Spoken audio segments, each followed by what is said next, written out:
Good morning students. व्याकरण के अंतर्गत आज मैं आपको पाठ 4 शब्द विचार समझाने जा रही हूँ। बच्चों, पिछले वीडियो में आपने जाना था कि स्रोत या उत्पत्ति के आधार पर शब्दों को 5 वर्गों में बांटा गया है।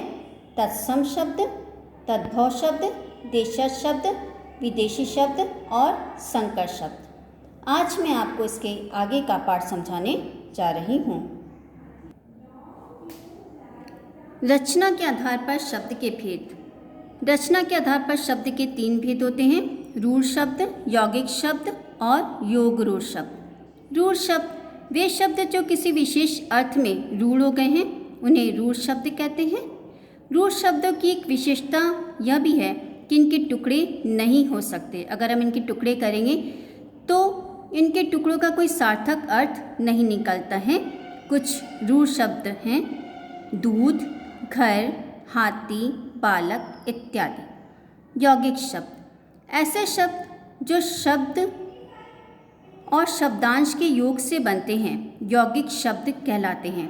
कई बार 2 स्वतंत्र शब्द मिलकर भी यौगिक शब्द बनाते हैं।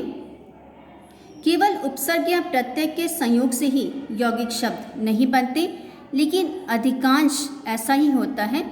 जब 2 पूर्ण शब्द मिलते हैं तो वे समास की प्रक्रिया से गुजरते हैं और यौगिक शब्द बनाते हैं, जैसे अन प्लस जान, अनजान, रसोई प्लस घर, रसोई घर, पुस्तक प्लस आलय, पुस्तकालय, गुण प्लस हीन, गुणहीन, पाठ प्लस शाला, पाठशाला, घुड़ प्लस सवार, घुड़सवार।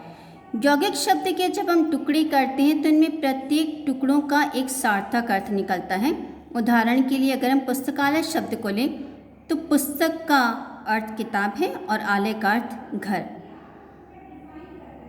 योग रूढ़ शब्द वे शब्द जो किसी विशेष अर्थ का बोध कराते हैं, योग रूढ़ शब्द कहलाते हैं, जैसे जलज, जल प्लस ज, जल से उत्पन्न अर्थात कमल।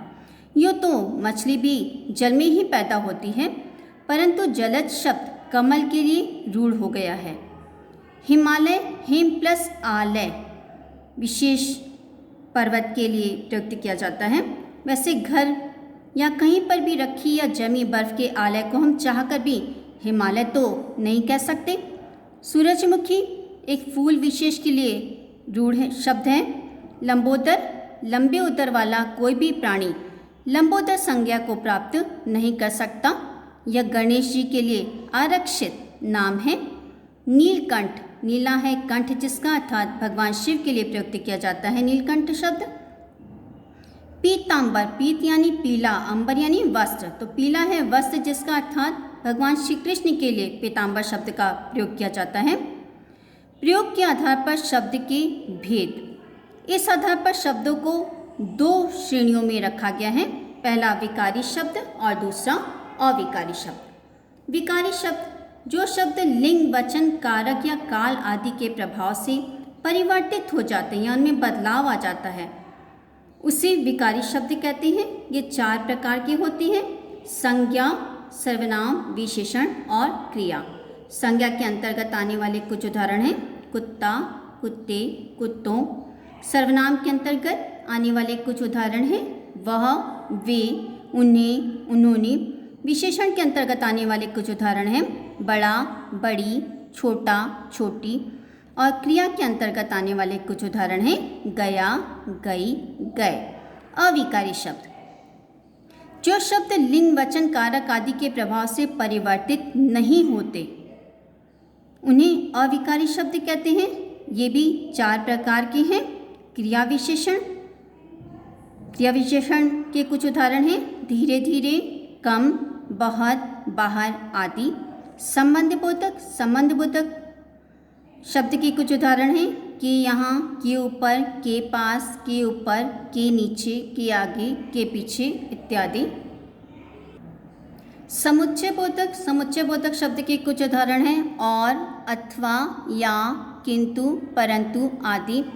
विस्मयादिबोधक, विस्मयादिबोधक शब्द के कुछ उदाहरण हैं: अरे, आ, शाबाश, वाह, ओ आदि। अर्थ के आधार पर शब्दों के भेद। अर्थ के आधार पर शब्द के 4 भेद होते हैं। एकार्थी शब्द, अनेकार्थी शब्द, पर्यायवाची शब्द और विलोम शब्द। एकार्थी शब्द, एकार्थी अर्थात एक अर्थ वाला। जिन शब्दों का केवल एक ही अर्थ होता है उन्हें एकार्थी शब्द कहते हैं। सामान्यतः संज्ञा शब्द इसी श्रेणी में आते हैं, जैसे मनुष्य, नदी, पहाड़, फूल, सूरज इत्यादि। अनेकार्थी शब्द, जब किसी शब्द के एक से अधिक सामान्य अर्थ प्रचलित हों तो शब्द को अनेकार्थी शब्द कहते हैं, जैसे कल का पुर्जा, चैन, बीता हुआ कल, आने वाला कल, उत्तर का प्रश्न का उत्तर, बाद का एक दिशा, पूर्व का पहले एक दिशा विशेष। पर्यायवाची शब्द,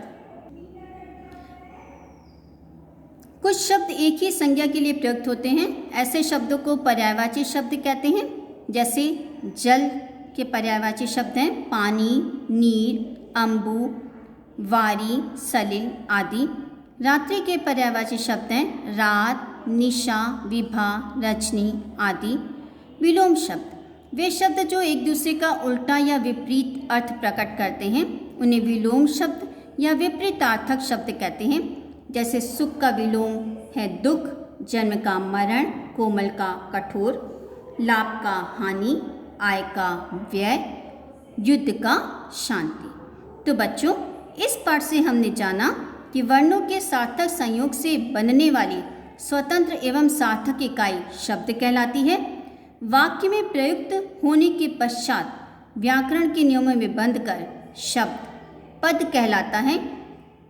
उत्पत्ति के आधार पर शब्द के 5 भेद होते हैं। तत्सम शब्द, तद्भव शब्द, देशज शब्द, विदेशी शब्द तथा संकर शब्द।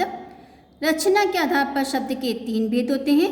रूढ़ शब्द, यौगिक शब्द और योग रूढ़ शब्द। प्रयोग के आधार पर शब्द के 2 भेद होते हैं। विकारी शब्द और अविकारी शब्द। विकारी शब्द के अंतर्गत आते हैं संज्ञा, सर्वनाम, विशेषण और क्रिया, जबकि अविकारी शब्द के अंतर्गत आते हैं क्रिया विशेषण, संबंध बोधक, समुच्चय बोधक और विस्मयादि बोधक। अर्थ के आधार पर शब्द के 4 भेद होते हैं। एकार्थी शब्द, अनेकार्थी शब्द, पर्यायवाची शब्द और विलोम शब्द।